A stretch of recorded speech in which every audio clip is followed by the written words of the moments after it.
Hello les amis, j'espère que vous allez bien, bienvenue dans ce nouvel épisode. Un petit peu particulier parce que il y a une énorme distance de temps entre le moment où j'ai fait cette vidéo et là où je suis en train de parler. J'ai mis du temps à la monter cette vidéo tout simplement.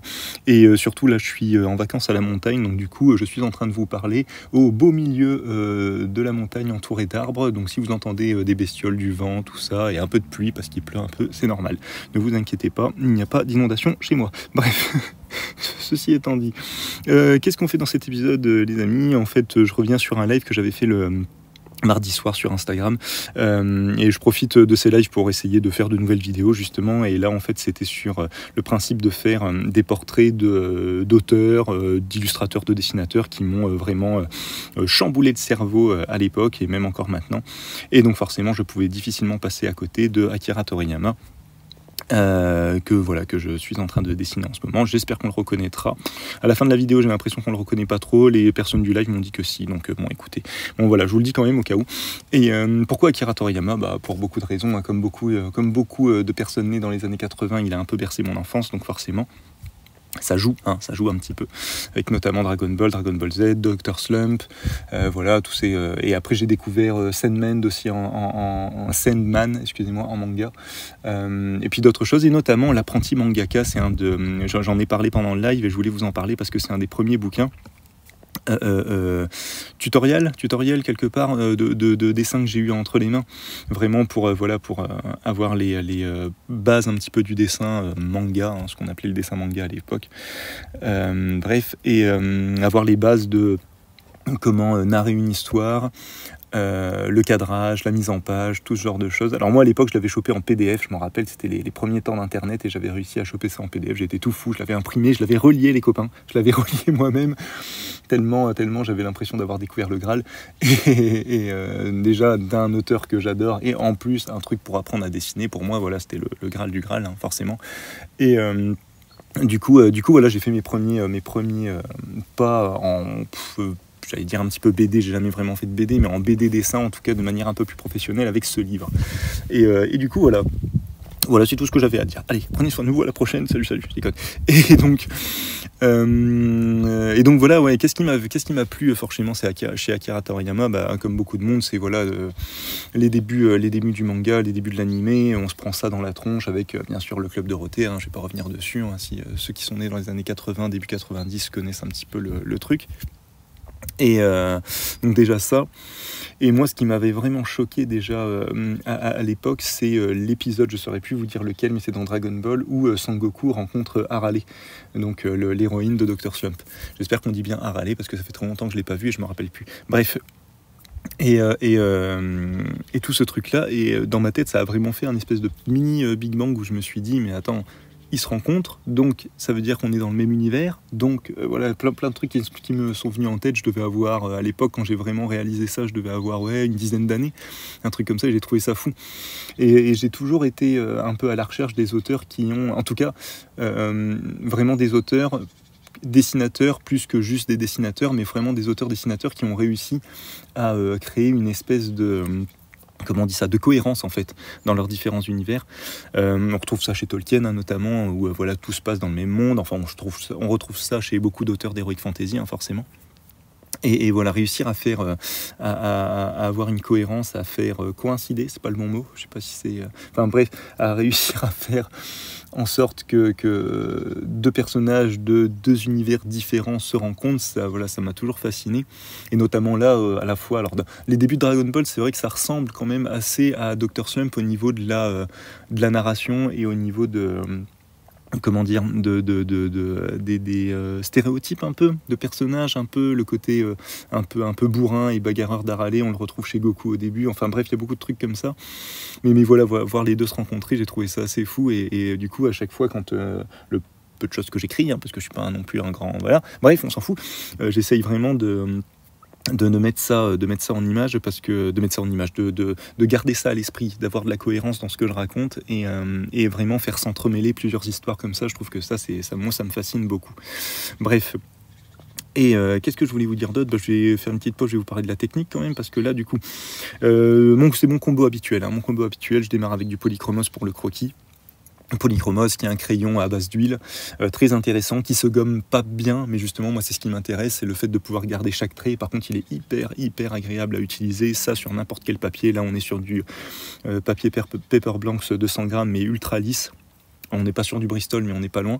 Et à l'inverse, en ce moment, en vacances, je l'utilise sur du Arch. Et voilà, bref, il n'y a rien à dire. Il est nickel, super intéressant à utiliser. Je recommande. Et par-dessus ça, je vais mettre de l'aquarelle, de la belle aquarelle de chez Aqua Oracolor.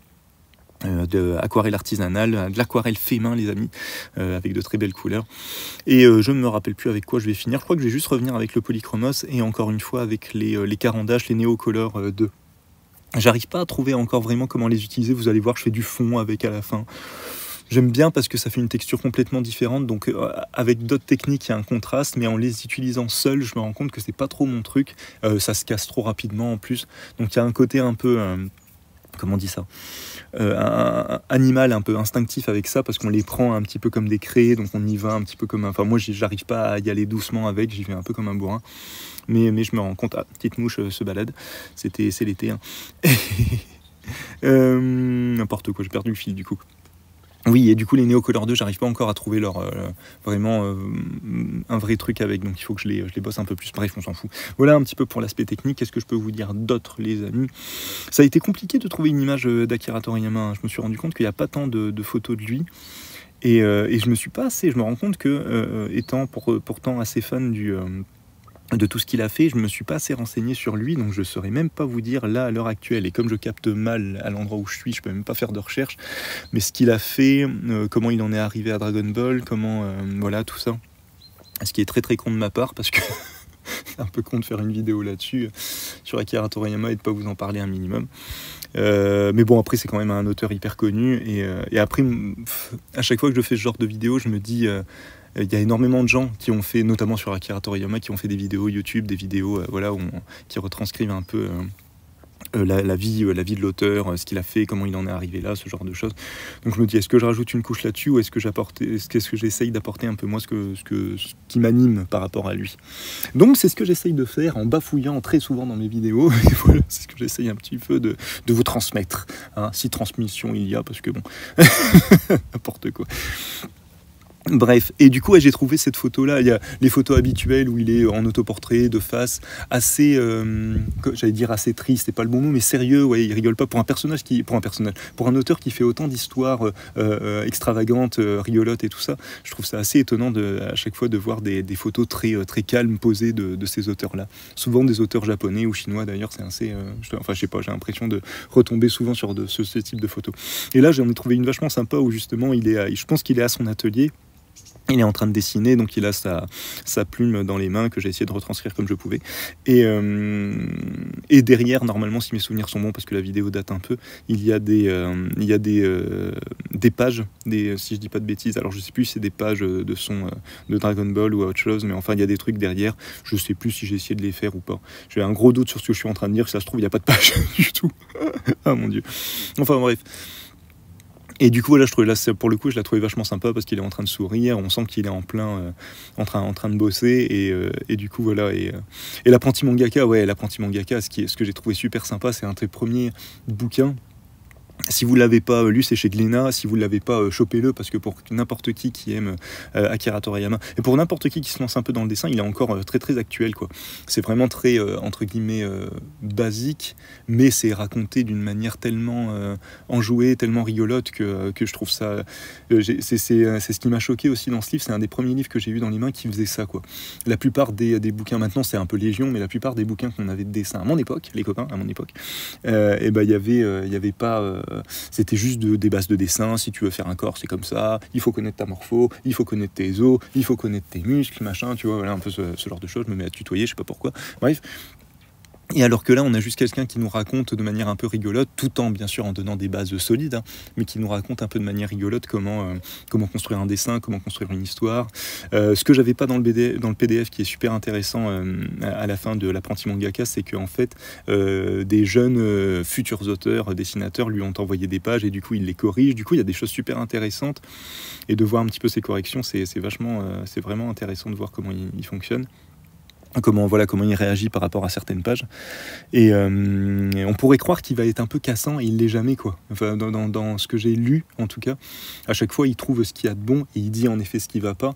Mais il n'y a pas ce truc de professeur qui va dire ça va pas, ça va pas, ça c'est nul. Voilà, il n'est pas du tout dans ce truc-là, et il est vraiment dans cet esprit de progression. Ça va être très, comment on dit, j'allais dire raciste et pas raciste, mais ça va être très un peu bête ce que je vais dire, mais à chaque fois on a l'impression, enfin moi j'avais l'impression à chaque fois que les Japonais étaient hyper stricts et tout ça, et en fait on se rend compte qu'ils sont pas, en fait ils sont stricts mais pas dans le mauvais sens du terme. Ils sont pas stricts comme nous on peut être strict en tant que Français. Là aussi je fais du racisme quelque part. Enfin c'est pas du racisme, je sais pas comment on appelle ça, mais il est pas, c'est pas strict au sens où on va te casser, quoi. Non, c'est strict au sens de la discipline, en fait. Donc de la discipline, et la discipline, en fait, visiblement, chez Akira Toriyama, c'est amené en tout cas de manière joyeuse, de manière enjouée.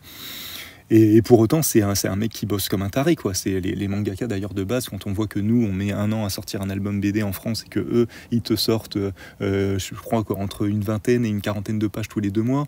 Enfin bref, tous les mois même, je pense. On le voit d'ailleurs avec Webtoon et tout ça, ils ont une capacité de production qui est assez balèze. Ça ne veut pas forcément dire que c'est bien, mais ce que je veux dire, c'est qu'ils peuvent faire ça tout en étant enjoués. Alors que nous, moi je connais des auteurs BD qui font une BD par an et qui se plaignent, qui ont cette espèce de truc hyper sérieux, hyper froid. Et je me dis, gars, est-ce que c'est vraiment la bonne attitude à adopter? Enfin bref, je m'égare, je pars dans autre chose. Je pars dans mes petites déceptions que j'ai eues en rencontrant certains auteurs en festival. Bref. Mais en tout cas, voilà, j'espère que tout ce que je dis a un certain sens, une certaine cohérence, je suis pas sûr, mais bon, en tout cas, j'espère que ça vous plaît. Voilà, désolé si ça vous plaît pas, mais je sais pas faire autre chose, en fait. Je sais pas raconter, vous le voyez bien pour ceux qui me suivent dans toutes mes vidéos, je sais pas faire autrement. Et donc oui, voilà, on y est avec le carandage. Le fait de le revoir, je me dis si, il y a une certaine cohérence. Alors, normalement, les carrés jaunes et noirs derrière, c'est des pages superposées, des petits dessins superposés, si mes souvenirs sont bons. Et je me rends compte que je ne l'ai pas fait, tout simplement.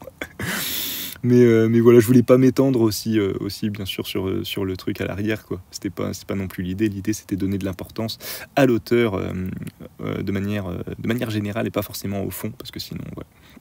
Bref, mais du coup voilà un peu comment j'utilise les carandages en ce moment. Donc je fais du fond dessus surtout. J'aime beaucoup la texture, j'aime beaucoup la texture que ça apporte. Je trouve ça vraiment intéressant. Mais ouais, j'avoue que je sais pas vraiment comment les utiliser seuls. Enfin voilà, qu'est-ce que je peux vous dire d'autre, les amis? Pas grand chose. Mais en tout cas, voilà, l'apprenti mangaka, vraiment, si vous pouvez mettre la main dessus, si vous êtes fan d'Akira Toriyama, vraiment, allez-y, foncez. Et si vous dessinez, c'est encore mieux, parce qu'il y a vraiment de bonnes bases, c'est raconté de manière très, très rigolote. Alors bien sûr, aujourd'hui, où la plupart des livres axés manga, BD, je sais pas du tout où je vais avec cette phrase. Ils viennent de plus en plus dans ce truc-là à apprendre à dessiner tout en étant rigolo dans ce que ça raconte et en essayant de casser un peu tout le truc sérieux du dessin. Eh bien, vous inquiétez pas, il y a encore d'Irréductibles Gaulois. Je travaille dans un magasin où on vend ce genre de bouquins. Et il y a encore des bouquins vraiment très stricts, le dessin c'est comme ça et pas autrement. Voilà. Mais en tout cas, ça fait du bien d'avoir un petit bouquin comme ça. Et d'ailleurs, moi, c'est ce que je dis souvent aux personnes qui se lancent un peu dans le dessin et qui passent au magasin. Je leur dis, mais prenez les deux, prenez à la fois un bouquin assez strict, assez vraiment très avec des bonnes bases, mais prenez aussi un bouquin un peu plus léger, un peu plus cool, un peu plus sympathique. Elle m'embête cette mouche. Pour pouvoir avoir un petit peu des deux. Bref, j'espère que ce petit épisode vous a plu. Si vous êtes en vacances, bonnes vacances à vous. Sinon, bon courage à vous. J'espère que vous serez en vacances bientôt. Si vous avez été en vacances, j'espère que vos vacances se sont bien passées. Sur ces bonnes paroles, prenez soin de vous. À la prochaine. Salut.